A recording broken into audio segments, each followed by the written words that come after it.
à côté de ces marchés de Provence, vous avez... Pardon? Allez, je peux tourner le projet. Voilà, voilà, il va le faire. Voilà, il tourne un peu le bonjour, comme ça on verra un peu mieux. Voilà.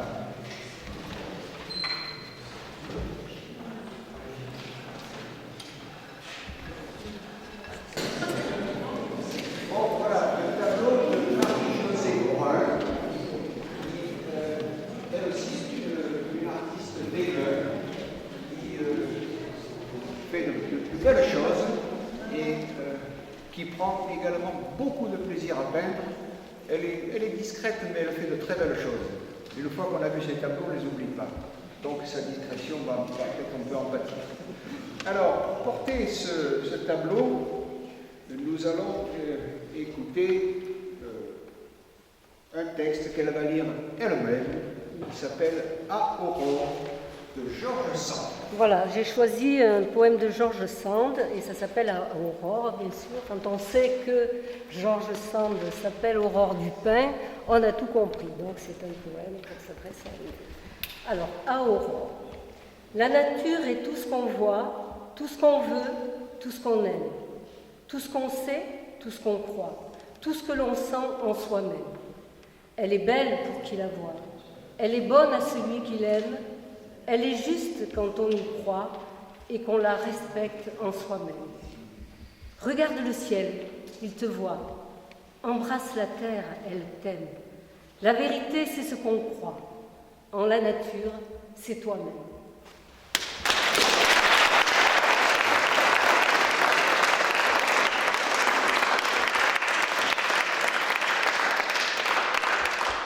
Michel, j'ai raison de faire produire Tolède. Ah, mais je produis. D'accord, voilà. Voilà, tu produis. D'accord. Elle produit, et j'apprends. Maintenant, nous allons porter notre attention sur un tableau de Catherine Tapon. Alors, Catherine Tapon, il faut que je dise quand même qu'elle est cotée et inscrite d'Aumont, ce qui quand même la place et la positionne dans la peinture française. Elle est également, elle a son atelier à Vigne, elle expose fréquemment. Elle a été l'instigatrice et l'organisatrice de la Galerie des Arts à la Foire de la Porte, si je ne me trompe pas dans l'intitulé. Elle est où, Catherine? C'est bien, c'est l'intitulé. Le Palais des Arts. Voilà.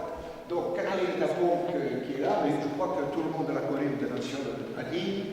Et actuellement, elle est dans sa période un peu crise. Mais, personnellement, elle le sait, j'apprécie beaucoup. J'apprécie beaucoup. Et nous allons écouter Disriae du Requiem de Mozart. Mon cher...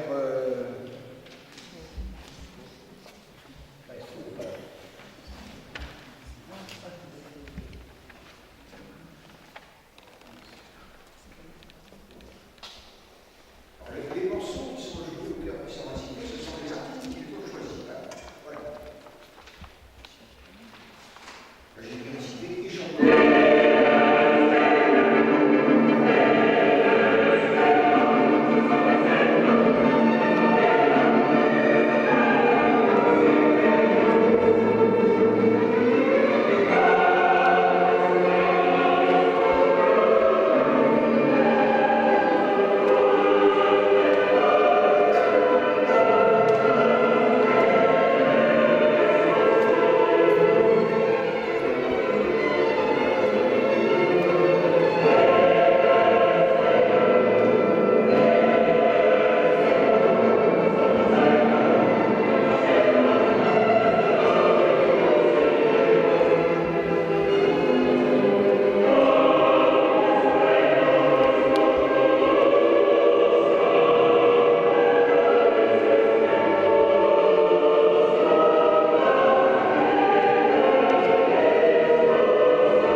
déplace une seconde, il faut que je mette quelque chose en mouvement.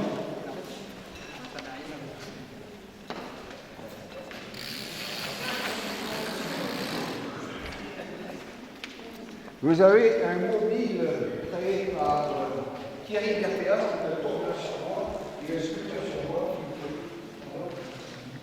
Ah oui, pardon, je voudrais. J'irai le remettre. Non, je voudrais que nous disions bonjour à notre mère qui est arrivée. Voilà. Je viens tout simplement perturber. En plein milieu. Voilà. C'est pas normal.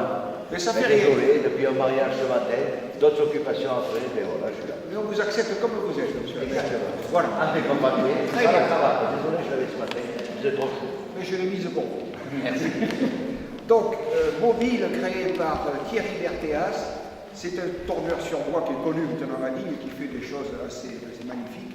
Mais il n'est pas là cet après-midi parce qu'il expose, je crois, à Tourtour, dans le Haut-Var, où il a un atelier et un magasin d'exposition. Voilà.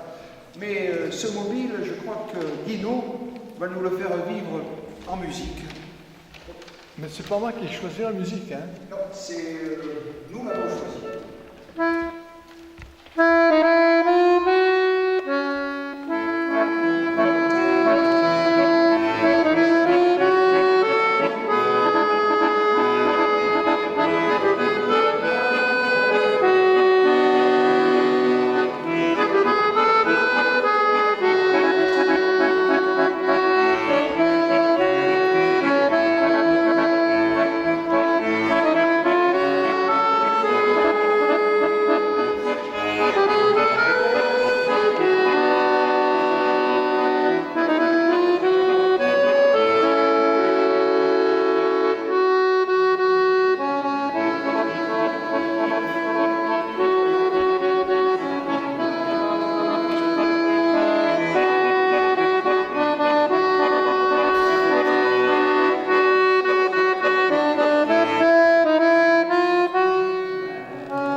Alors, je vais vous lire un poème qui est un petit peu une synthèse des promenades à travers les robines.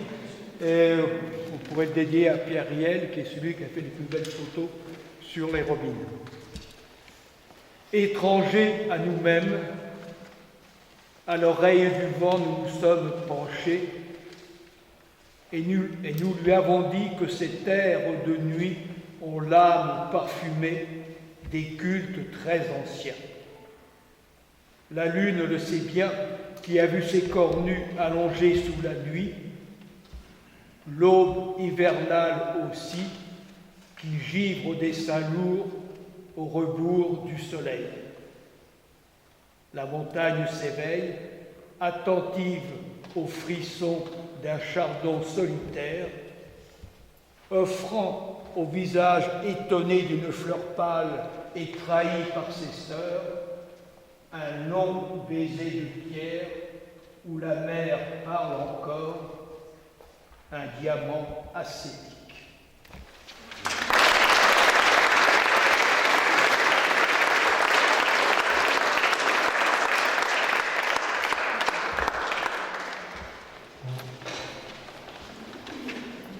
Marie-Josée Poilroux, ici présente, qui nous a proposé un escalier avec beaucoup de couleurs.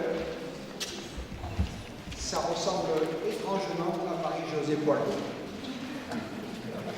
Elle est connue et reconnue sur Digne aussi, tout le monde la connaît sur Digne. C'est une vraie figure dinoise. Voilà. Et je ne sais pas quoi dire, tellement qu'il y a longtemps que nous nous connaissons. Et son tableau va être porté par un morceau pour violoncelle, le numéro 1, Prélude de Bach. C'est elle qui a choisi aussi ce morceau de musique.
Il n'y a aucun souci.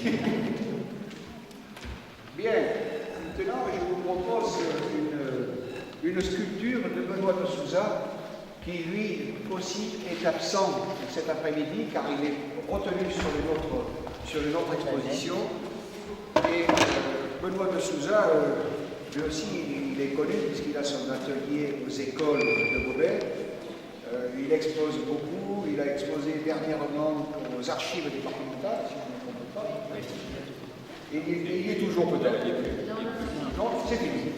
C'est fini, mais bon, maintenant il est très connu sur Digne. Et il nous a proposé une sculpture d'inspiration un peu africaine, voilà, et qu'il a intitulée La roue tourne. et un texte qu'il a composé et que Alain Cordeos va nous lire, va nous faire apprécier ce que nous a proposé Alain Benoît de Souza. Écoutez, merci d'avoir accepté de lire ce texte. Tout le plaisir est pour moi.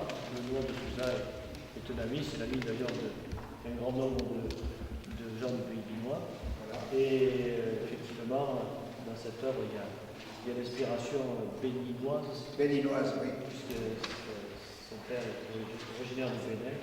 C'est un artiste particulièrement éclectique au bon sens du terme, qui, dans la qualité première, outre son talent de plasticien, etc., c'est surtout de se remettre tout le temps en question et d'être toujours en avance de nous. D'accord. Et ça, je pense que c'est pour ça que j'ai eu une admiration particulière.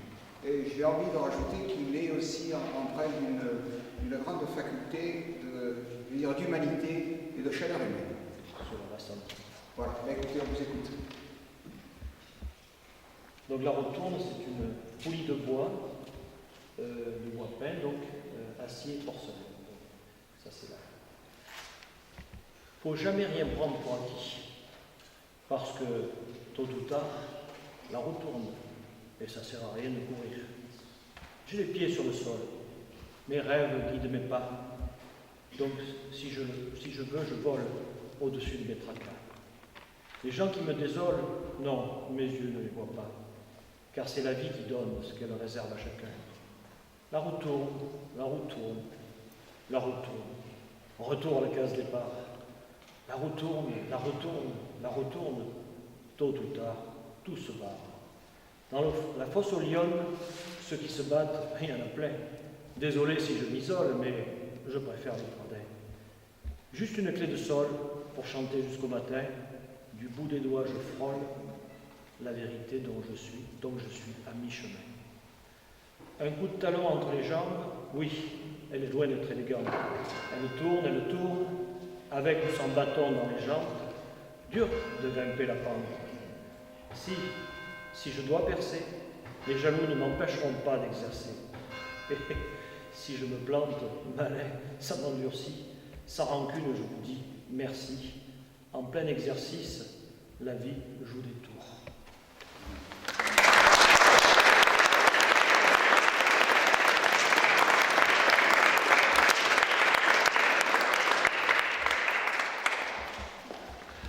Bon, maintenant vous avez admiré, apprécié un vitrail de Martine Roméi. Alors c'est un vitrail un peu particulier qui est fait selon une technique qui s'appelle du Tiffany et non pas du vitrail long.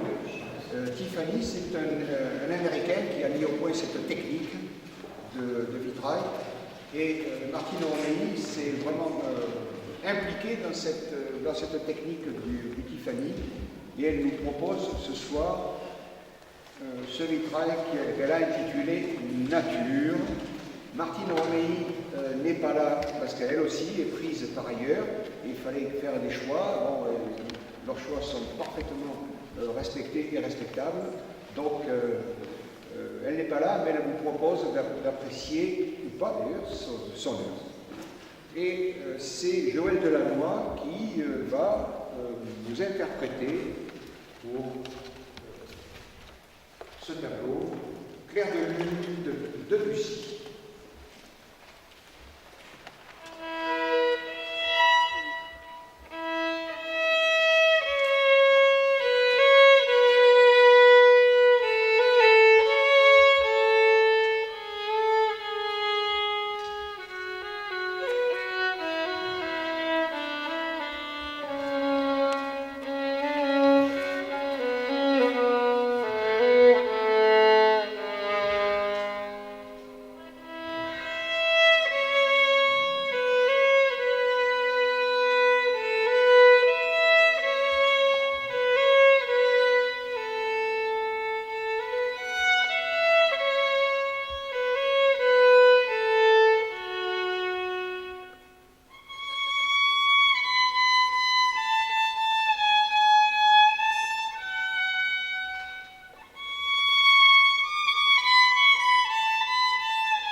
Merci, Monsieur Delannoy. Bon, maintenant, nous allons passer à un tableau de Marité Tournevis qui est par là.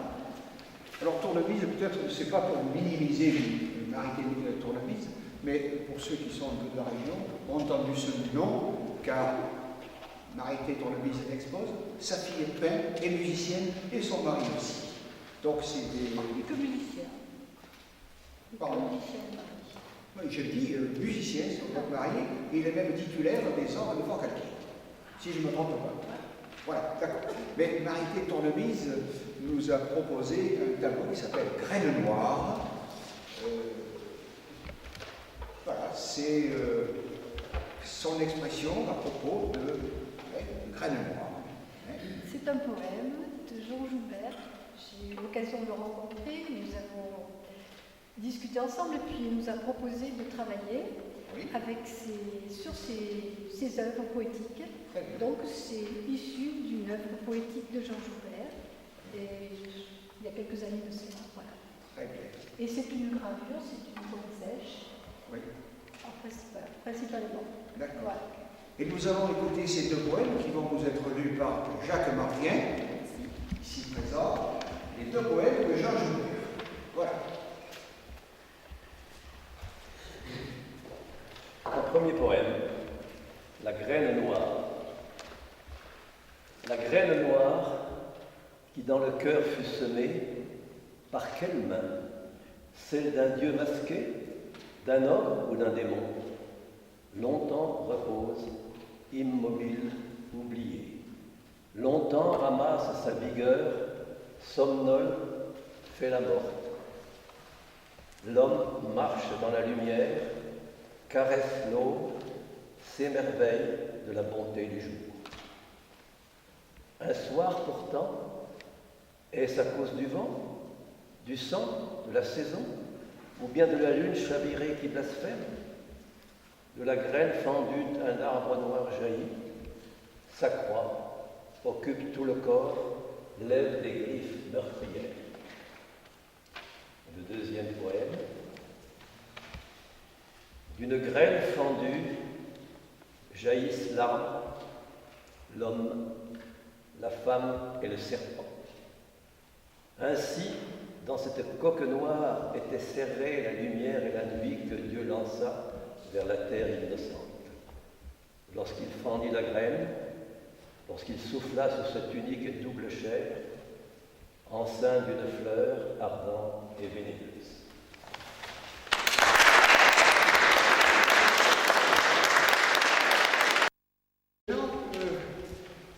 On vient devant un tableau qui s'appelle La Coupe.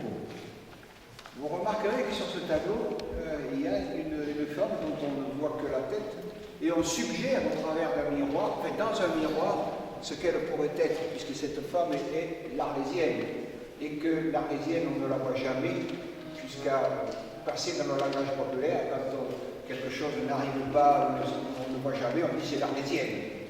Et c'est vrai que l'Arlésienne, en théorie, on ne la voit pas, mais là, le peintre a un peu triché, il nous laisse deviner qui pourrait être l'Arlésienne. Et c'est Daniel Di Carlo Simon qui va nous parler de la coupe. Daniel Di Carlo Simon, vous allez peut-être me dispenser de la présenter puisqu'elle m'est proche. Elle est même très proche, voilà. Donc je vais lui céder la parole et je crois que Dino Negro s'est proposé. Non. Si. Il a été sollicité. Voilà. Moi, je ne refuse pas. Tu ne refuses pas de jouer. Alors, Remarquez que pour le moment, on vous écoute. Berthéas, il n'est pas venu. Hein. Heureusement qu'il y a des dames. Voilà. Allez, on y va.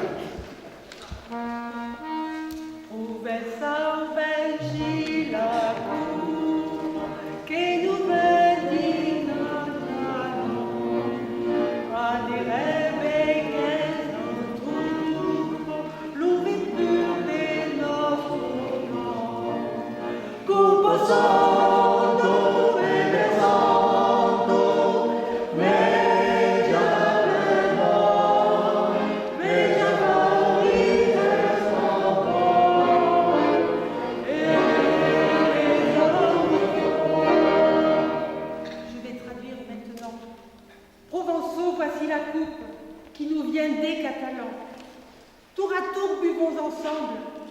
le vin pur de notre plan. Coupe sainte et débordante, verse à plein bord, verse à flot les enthousiasmes et l'énergie d'effort. D'un ancien peuple fier et libre, nous sommes peut-être à la fin.